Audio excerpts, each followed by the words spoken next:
بسم اللہ الرحمن الرحیم قالوا ما اخلفنا موعدك بملكنا ولكننا حملنا اوزارا من زینة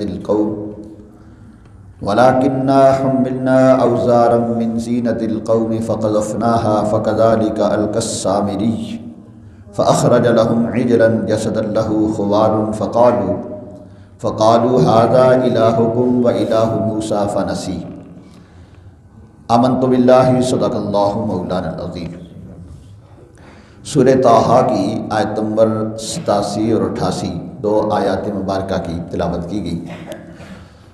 عنوان یہ چل رہا ہے کہ موسیٰ علیہ السلام کوہ طور پہ تشریف لے گئے بنی اسرائیل کے لیے اللہ کی بارگاہ میں عرض کرنے کے لیے کہ کوئی کتاب حیات مل جائے، کوئی نظام زندگی مل جائے جس کے مطابق ہم اپنی زندگی گزاریں۔ آپ تورات لینے کے لیے کوہ طور پہ تشریف لے گئے اور پیچھے سے قوم نے بچھڑا جو اپنے ہاتھوں سے ایک مورتی بنائی اور اس کی پوجا شروع کر دی۔ موسیٰ علیہ السلام کو اللہ رب العالمین نے کوہ طور پہ اس کی اطلاع دی اور آپ سخت ناراض میں ہوئے اور غصے میں آئے، واپس تشریف لائے قوم کے پاس، اور آپ نے آ کر انہیں کہا کہ تم نے میرے ساتھ معاہدہ کیا تھا کہ ہم اللہ پہ ایمان لائے اور اللہ کے رسول پہ، یعنی اس وقت حضرت موسیٰ علیہ السلام اور حضرت ہارون علیہ السلام پہ ایمان لائے، تو تم نے یہ وعدے کی خلافی کیوں کی؟ اب ان میں سے جو کمزور لوگ تھے اور جو اپنے اس وعدے پہ قائم تھے، انہوں نے اپنا عذر پیش کیا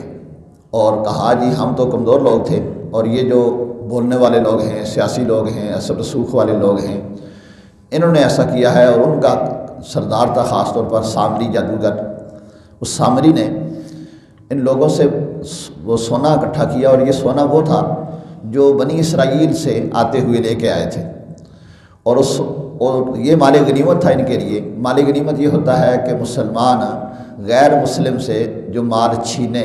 یا کسی بھی طریقے سے لے اسے مال غنیمت کہا جاتا ہے، جبکہ ان کے آپس میں جنگ اور دشمنی ہو تو حربی کافر ہو، جبکہ ذمہ کافر سے لیا ہوا مال یہ ایسا نہیں ہوتا، اس کے ساتھ یہ نہیں ہوتا، اسے ایسا نہیں کیا جاتا، یعنی اسے ضائع نہیں کیا جا سکتا۔ تو اب یہ مال غنیمت آئی، اور مال غنیمت کو ضائع کرنا اس وقت ضروری تھا۔ اللہ تعالیٰ نے مال غنیمت کو اپنے محبوب پاک صلی اللہ علیہ وآلہ وسلم کی امت کے لیے جائز قرار دیا ہے۔ پہلی امتوں کے لیے جائز نہیں تھا، جس طرح کہ قربانیاں پہلی امت کے لیے کھانا جائز نہیں ہوتی تھی، بلکہ قربانی کر کے وہ چھوڑ دیتے تھے اور آسمان سے ایک آگ آتی تھی اسے جلا دیتی تھی، تو اس طرح مال غنیمت بھی اکٹھا کر کے رکھ دیتے تھے اور آسمان سے ایک آگ آتی اور اسے جلا دیتے یا خود اسے جلا دیا کرتے تھے۔ تو یہ چونکہ بنی اسرائیل سے لے کر آئے تھے اور وہ حربی کافر تھے، ان کے ساتھ انہوں نے جنگ کی ہوئی تھی، ان سے لوٹا ہوا مال غنیمت کہلاتا تھا۔ اب انہوں نے یہ چاہا کہ اسے اکٹھا کر کے اسے آگ لگا دیں، تو وہ سونے کو جب آگ لگائی وہ پگھل گیا، اور پگھلا تو سامری نے اس کا بچھڑا بنا دیا، اور جب وہ بچھڑا بنایا تو اس کے اندر میں نے کل بھی عرض کیا کہ اس کے اندر ایک تو اس نے وہ مٹی رکھ دی جو حضرت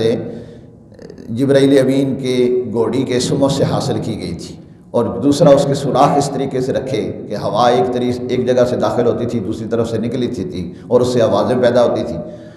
تو سامری نے کہا کہ یہی خدا ہے، اس کو ہم سامنے رکھ کے پوجا کریں گے۔ موسیٰ علیہ السلام چلے گئے ہیں، پتہ نہیں واپس بھی آتے ہیں کہ نہیں آتے۔ چنانچہ موسیٰ علیہ السلام نے جب آ کے ان سے ناراضگی کا اظہار کیا تو بجائے اس کے کہ وہ توبہ کرتے اپنے گناہ سے باز آتے، وہ آگے سے عذر پیش کرنے لگے۔ اور اللہ رب العالمین نے یہ بتایا کہ گناہ کرنے کے بعد عذر پیش کرنا یہ بدتر از گناہ ہوتا ہے۔ انسانیت کا تقاضا یہ ہے کہ اگر گناہ ہو جائے تو معافی مانگے اللہ سے اور اپنے گناہ سے باز آ جائے، نہ یہ کہ جرم بھی کیا ہے، وہ کہتے ہیں چوری بھی اور سینہ زوری بھی، جرم بھی کرے اور آگے سے ہر درمیاں بھی دکھائے، تو یہ اچھا نہیں ہے، یہ اللہ کو سخت ناپسند ہے۔ چنانچہ اللہ رب العالمین نے ارشاد فرمایا قالوا ما اخلفنا موعدك بملكنا ولكننا حملنا اوزارا من زینة القوم۔ وہ بولے، یعنی بس یہ بنی اسرائیل بولے، حضرت موسیٰ علیہ السلام کے جو ماننے والے تھے یہ بولے ہم نے آپ کا وعدہ اپنے اختیار سے خلاف نہ کیا،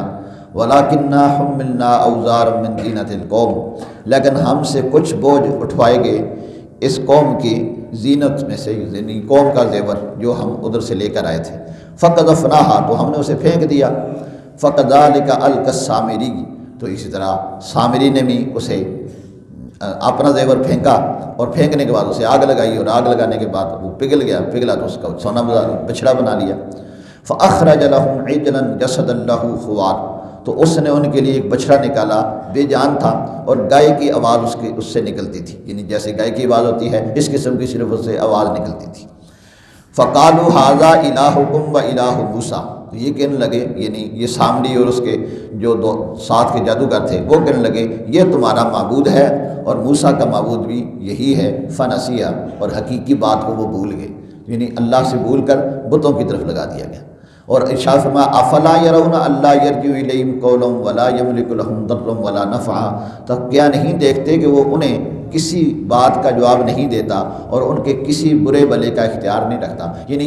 یہ جو مورتی انہوں نے بنائی ہوئی ہے سونے کی، نہ تو ان کے کسی بات کے جواب دیتا ہے اور نہ ہی ان کے نفع نقصان کا یہ اختیار رکھتا ہے، اور جو اس قسم کی مورتی اور بت ہو وہ کس فائدے کا؟ اللہ تو وہ ہے جو انسان کو فائدے بھی عطا فرماتا ہے، اور انسان مصیبتوں میں بھی اللہ کے حکم سے ہی مبتلا ہوتا ہے۔ تو انسان کو چاہیے کہ اللہ سے ہی اپنے توقعات کو وابستہ رکھے اور اللہ کے ساتھ ہی تعلق رکھے، اسی میں انسانیت کی کامیابی اور کامرانی ہے۔ اللہ رب العالمین ہمیں راہ ہدایت پہ استقامت نصیب فرمائے۔ وآخر دعوانا ان الحمد للہ۔